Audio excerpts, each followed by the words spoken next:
Hello, everyone. My guest today is Andreas Antonopoulos. He is a technologist and serial entrepreneur. He's become one of the most well-known and well-respected figures in Bitcoin. He's the author of two books, Mastering Bitcoin, published by O'Reilly Media, and considered the best technical guide to Bitcoin, and the Internet of Money, which is another term that he coined, and it's also another book about why Bitcoin matters. Andreas, are you ready to take us to the top? Yeah, absolutely. Okay, good. So listen, we're having a lot of folks on in the crypto world. A few days ago, I had on a gentleman who created First Blood. They did an ICO back in September 2016 when Ether was around $11. They sold 465,000 Ether, which came to a value of a little over $5 million in total value. In order to fund the software development and the salaries of the CEO, etc., they immediately liquidated 80% of that. So they have $4 million in their bank account now, right? Their BB&T bank account. If that whole business goes to shit, they have $4 million and everyone else has nothing. Walk me through, do you see issues with that? And if so, how will crypto solve that problem itself? No, I mean, with the current level of volatility in cryptocurrencies, it makes sense for most businesses to convert their raised funds into fiat temporarily. You know, the thing is, cryptocurrencies is still quite volatile. This is really the early days. So we see a lot of these ICOs will convert 60, 80% of their funds into fiat, which then drives the price down, ironically, for those investors who just invested in an ICO. Mm-hmm. So why?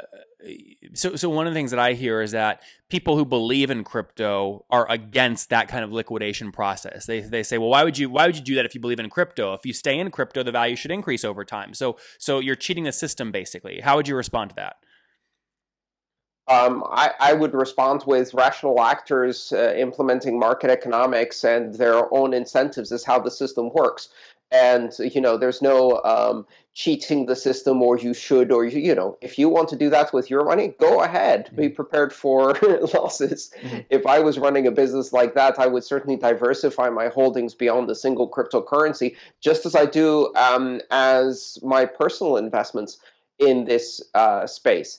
This is not a matter of ideology. It's a matter of being a rational actor. If that company fails, though, right, and there is no value delivered, it's essentially the equivalent of someone that paid for a Kickstarter campaign and then never gets the product, but the founders kept all the money, right, or liquidated 80% of it. From a regulation perspective, I mean, one, how does that seem fair? I understand your argument for diversification, but what do you foresee is going to happen from a regulatory perspective in the space? More than 90% of these ICOs will fail. That's what I foresee. Mm-hmm. I mean, it's fairly obvious. But the founders get rich. 90%, yeah, they do, because investors are doing very little to evaluate these things and are not following the most important rule of investment, caveat emptor.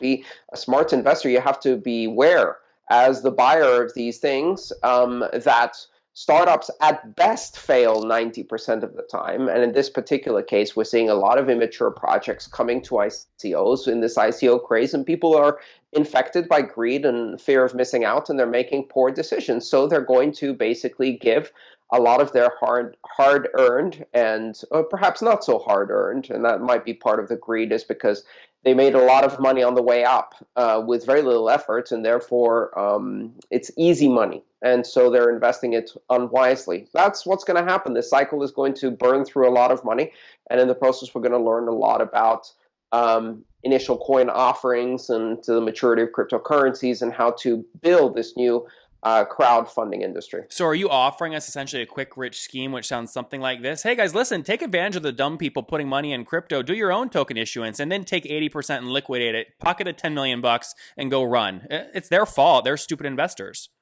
I'm not involved in any of the ICOs. I've spoken against investing in the ICOs, and in fact, I'm not really interested in cryptocurrencies as an investment vehicle.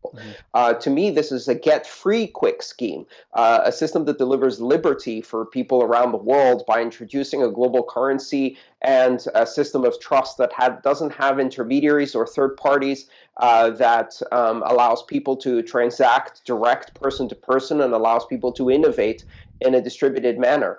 I'm not that interested in the ICO craze. However, I do realize that one of these applications is the fact that we're opening up a brand new space for crowdfunding, which kind of bridges the gap between angel investment and VC. And maybe in 10 years, once that space becomes mature, it's going to be a very significant new form of funding that is global in nature, that is open to everyone, that is borderless and transnational. And that's a fantastic thing. But in the meantime, yes, of course, this is just like any early technology. There's a lot of risk, and if people ignore that risk, they're going to get burned. Mm-hmm. So let's shift away there from ICOs and token issuance. I want to focus on more about what Please. you just said. So you're.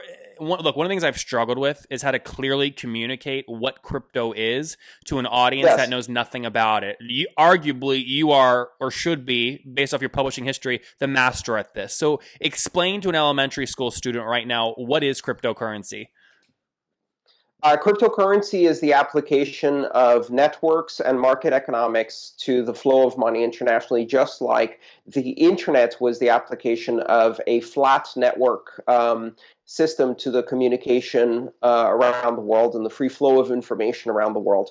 It takes the same internet dynamics, the use of open protocols that are participatory in nature, that allow anyone to innovate and access anywhere in the world without permission, without a license, without borders, without identity. And it allows us to do the same thing for trusted communications, for trusted transactions, and for currency on a global basis. It is a system that does not belong to any company, is not controlled by anyone. It removes intermediaries, just like the internet has done in so many industries, but it does that in the most powerful industry of all, which is banking and finance, by removing the unnecessary intermediaries and third parties who make a lot of money, but also have a lot of unwise power. And it allows people to transact on an equal basis worldwide with each other, peer to peer, person to person. And unknown, right? And unknown. You can trust without knowing. And that's a fundamental property of the system, is that you don't have to trust the party you're transacting with, because instead you can trust that the platform will resolve the transaction fairly. And that neutral platform, which is based on mathematical rules, replaces traditional institutional governance based on bureaucracy and hierarchy and organizational. It removes all emotion. Yes, it removes all emotion from it, and it also removes the opportunities for concentration of power, abuse of power, and corruption, which we see all across the world. It's especially important for developing nations, where economic insecurity and participation and inclusion is very low. And it brings the possibility now of anyone with a smartphone having access to a wealth of financial services they've never had access to before, and playing on an equal basis as some of the most powerful banks in the world.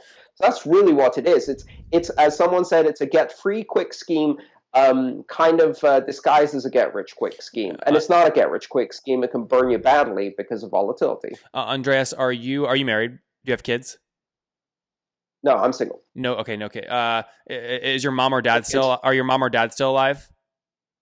Yes. Okay, so I'm going to give a hypothetical example here, and then I want your feedback on it. Sure. Where and don't name specifics, but like what country do they live in? They live in Greece, and I've actually talked about the fact that due to the crisis in Greece, when my mother's retirement was at risk in the Greek banks, cryptocurrencies saved the day for her, because they allowed her to protect her retirement, which was cash-based, from failing Greek banks and currency controls and withdrawal limits on ATMs and things like that, and to achieve a level of financial security. That's a powerful story. Let me give a different story and kind of gauge your feedback. So you just articulated, like, the beauty of a mathematical equation is nobody's in control. It's unknown. People kind of can't track where money's going, and really anyone has access, which is a wonderful thing, like the example you just gave. However, let's say ISIS strikes Greece and your parents are killed, and you learn that the method or the way they acquired the chemical weapons that they launched that terrorist attack was on the crypto market. It's perfect for terrorism. How would you respond? I would say that we probably shouldn't have spent the last 20 years bombing the shit out of their countries in order to promote an oil monopoly, and funding all of that terrorism and training and weapons through the State Department, the CIA, and other intelligence agencies around the world, using dollars and oil as the primary funding mechanism, and creating millions of jihadis and others through appalling policies of oppression and colonialism around the world, Mm-hmm. and to blame the means of cryptocurrency rather than looking at the root causes of terrorism, and the fact that very much of our middle class lifestyle and cheap oil in the United States is based upon essentially a bargain of blood around the world is the real problem. So, I see that as a misdirection and a distraction. ISIS was funded and trained by the United States, just like Al Qaeda was, just like bin Laden was.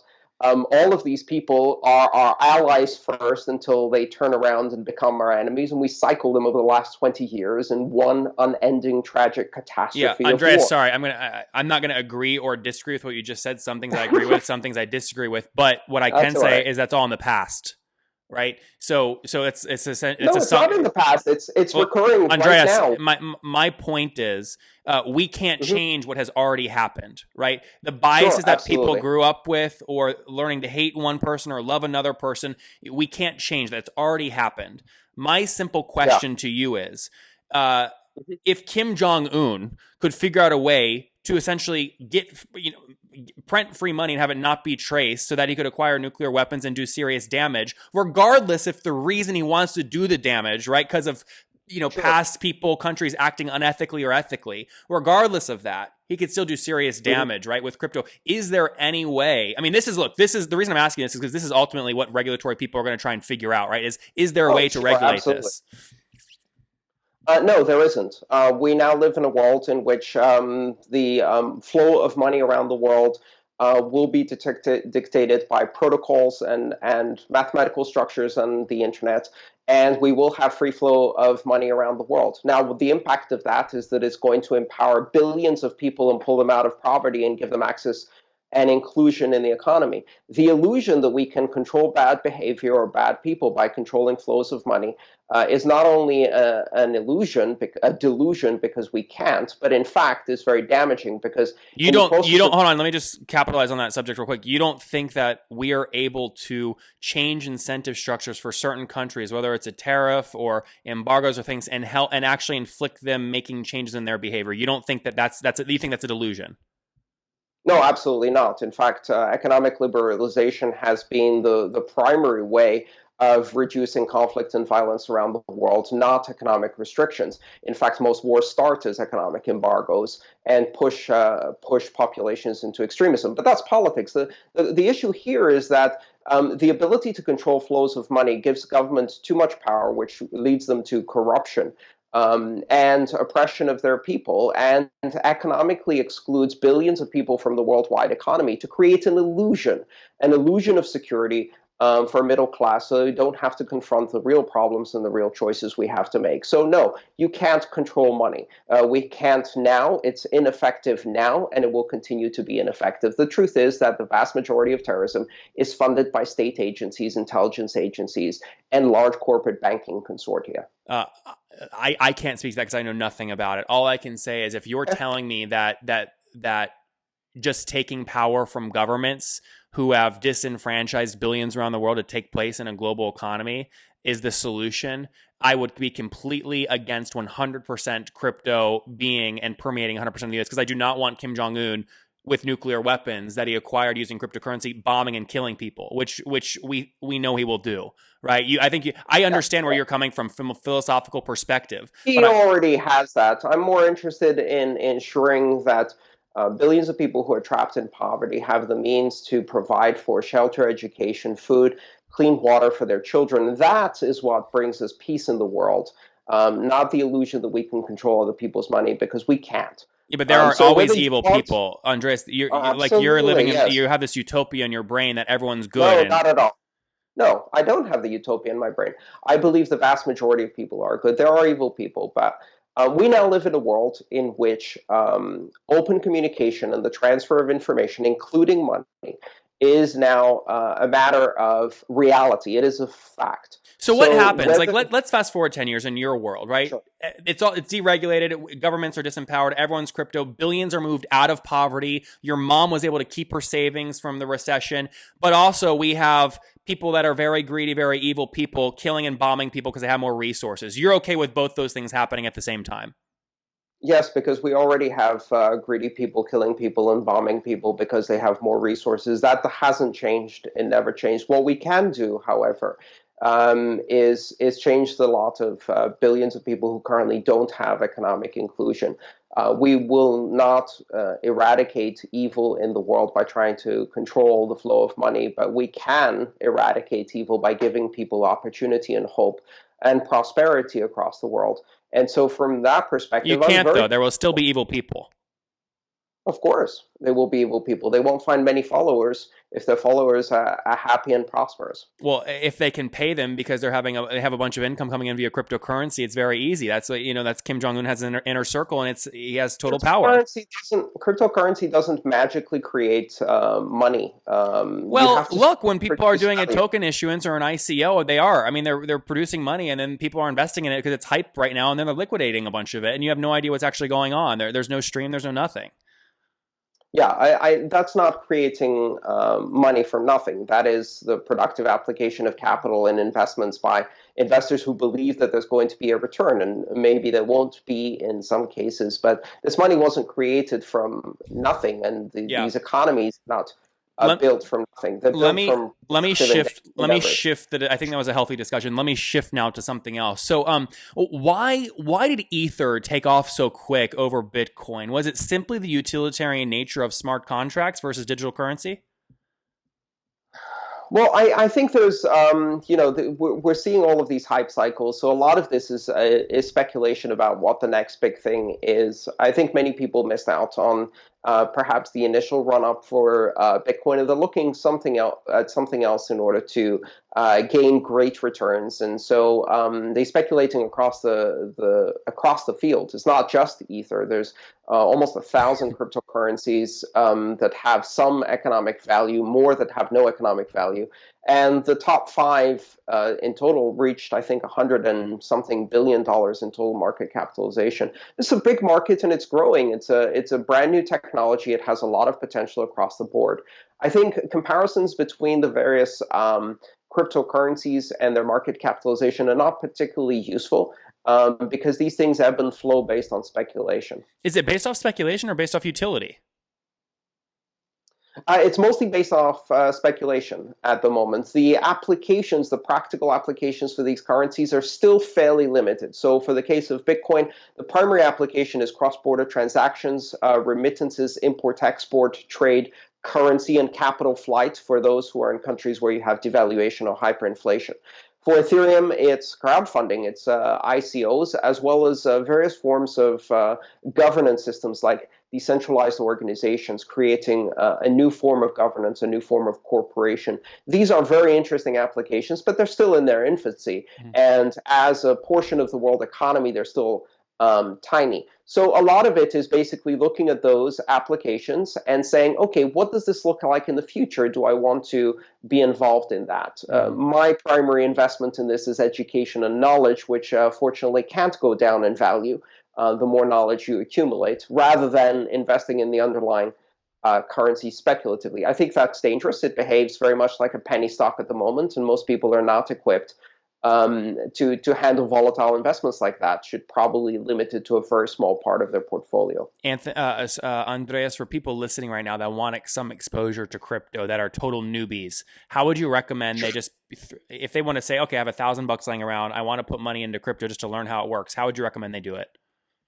Well, first of all, my primary advice is don't buy crypto, earn it. So the interesting thing about this is that this is an online digital economy with the participants around the world. If you sell a product or service that you have, especially if you sell it internationally, but even locally, if you cut hair for Bitcoin. If you drive a taxi and accept tips in Bitcoin and Ether, or whatever it may be, whatever skill you have, graphic designers, music artists, software engineers, marketing managers, all of these professions, accountants, can earn Bitcoin as a living. I earn the majority of my income directly in cryptocurrencies and have done so for 3 years. So I don't buy them. I don't invest in them. I earn them. So walk me through that. So if someone wants you to speak at their conference, you do a lot of speaking, and they want to pay you $10,000, you're going to say divide that by 200 bucks, which is what one ether is, and just pay me in this many ether tokens. Oh, it gets better than that. Actually, the deal is much simpler. It's X $1,000 in Bitcoin, and it's 20% more if you want to pay me by wire transfer because I'll have to talk to a bank to figure out what went wrong because almost always it goes wrong. So I get paid very quickly in cryptocurrencies. So I charge a 20% premium if you want to pay me in a national Have you currency. have Yes. you have you liquidated any of the tokens you've been paid? Like, how do you pay for food and your rent? Oh no, I liquidate tokens on a monthly basis because for many of the things that I need to pay for, I can't pay for yet with Yeah. cryptocurrencies. Many I can, and so, but that's basically just cash flow for me. So I just manage cash flow. I was getting paid in euro, in yen, in pound sterling, in dollars before, and now I've just added to that Bitcoin. And just like before, I needed to convert those currencies to dollars in order to spend them because nobody in my neighborhood took yen.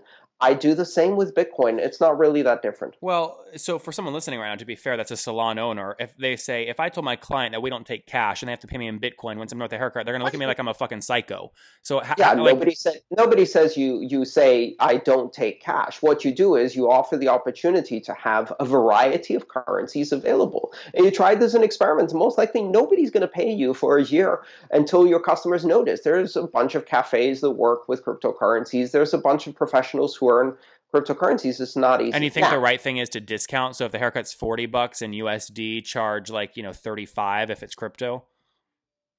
well, if you want to, yes, because keep in mind the conversion rates. If you wanted to buy it at an exchange, you'd probably be paying 1 to 2% in order to buy cryptocurrencies. The ATMs charge a premium up to 10%. So if you offer a discount, you can basically get cryptocurrencies more economically than buying them at an ATM.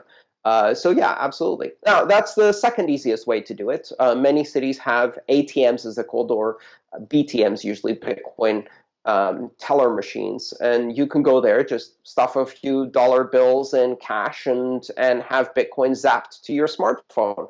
Pretty straightforward, easy peasy, and you can do that in many countries around the How world. can people The find third easiest the way to get BTM nearest involved is them? if you want to, Andreas, invest. So, how can people find the BTM nearest to them? oh, there's lists of Bitcoin ATMs. You can, if you just search on Google Bitcoin ATM near me, and you'll find lists Okay. online And quite what's the easily. third way? A third way is local traders. Basically, this has started as not just formal exchanges and brokerages, which you can also use, but they're more complicated. They take verification and take a while. But local traders will trade in cash, and if you want small amounts, just to try it out as an experiment, you can meet someone at Starbucks. Obviously, you have to be careful. Just like if you were going on Craigslist with a bunch of money, you don't want to go to a dark alley and trade in the middle of the night. But go to a public place Mhm. with a bit of cash, say $100, and someone will sell you Bitcoin at a Starbucks. Quite Uh, easy. Last set of questions here before we wrap up with the famous five. I've been pitched many, many times. I do investing in B2B SaaS startups mainly, but a few people have pitched me recently who are ex fintech people on, hey, I'm creating a $5 million kind of crypto hedge fund. What are your thoughts on that? And what kinds of questions should I be asking the person pitching me that to see if it's legit or not? Well, this is a tricky question because one of the main purposes of these cryptocurrencies and the architecture is designed to decentralize control over money. That means you hold your own crypto. You don't put it in the custody of anybody else. We're removing intermediaries. So what are these crypto funds doing? They're basically holding crypto for thousands of investors on their behalf as custodians. That's business as usual. That's traditional banking, only now with a new currency. The problem with that is that if they hold the currency of 1,000 customers, their security has to be 1,000 times better than each of the customers' security in order to make sure they don't lose that money or have it stolen from them. And most companies can't do that. How So would it I'm get very stolen? Like if someone literally read the 1824-digit key? Yeah, it's very easy to hack into the computers that are holding the keys and take them. If there's one computer which has 1,000 times more value on it, then it's 1,000 times more juicy of a target, and you Yep. need 1,000 times better security, right? Yep. If I had to hack your wallet and Joe's wallet and Mary's wallet and Katie's wallet in order to do that, in order to get $1,000 at a time, not really worth it. But if you all put it together and there's a couple $1 million in an exchange, and this is why exchanges get hacked all the time. Crypto funds are the same problem. Is that what happened with They the DAO? The DAO was putting a lot of money under a single piece of code. Yes, very similar to that. Yep. Yep. And then those folks, Yeah. they basically created two separate branches now, I guess. Yes, if you want to keep crypto funds securely, you hold them individually and you diversify the risk of holding cryptocurrencies by putting them in your pocket. It's like if I wanted to steal all the cash in all the wallets in America, I have to go and find 300 million people and take their wallet. Mm. But if you put it all in a big pile and lock it in a warehouse, well, that's a juicy target. Yeah, interesting. And is it, I mean, look, you have people, hacking like Target customers, 10 million credit card things Of leaked or course. etc. You can't do that. Hackers can't do that same kind of thing via crypto. They can if you concentrate the keys in one place. That's the one lesson we've learned on the internet over the past 25 years for information security is that we cannot keep information secure if we concentrate it in Oh, one I place. see. So the attacker was able to target the target's database essentially because everyone has Exactly. concentrate. Oh, I see. I see. I see. Okay, very good. Any personal information. Yeah, it's the same problem. All right, let's wrap up here, Andreas, with the famous five. Number one, what's your favorite crypto book besides your own? I would say Digital Gold by Nathaniel Popper. Number two, is there a CEO you're following or studying currently? Not really. I'm not that big into CEO worship. Number three, is there a favorite online tool you have, like HostGator? Let's see. I really like Trello, and I use that a lot. Number four, how many hours of sleep do you get every night? 8. 8. Okay, and you said you're single, no kids, right? Yeah. And how old are you? I'm 46. Okay, last question. Take us back 26 years. What do you wish your 20-year-old self knew? Oh, be honest and be direct with your thoughts and have less fear. I think that's always the best advice you can give a 20-year-old. What you're worried about is really not worth worrying about. Just go for it.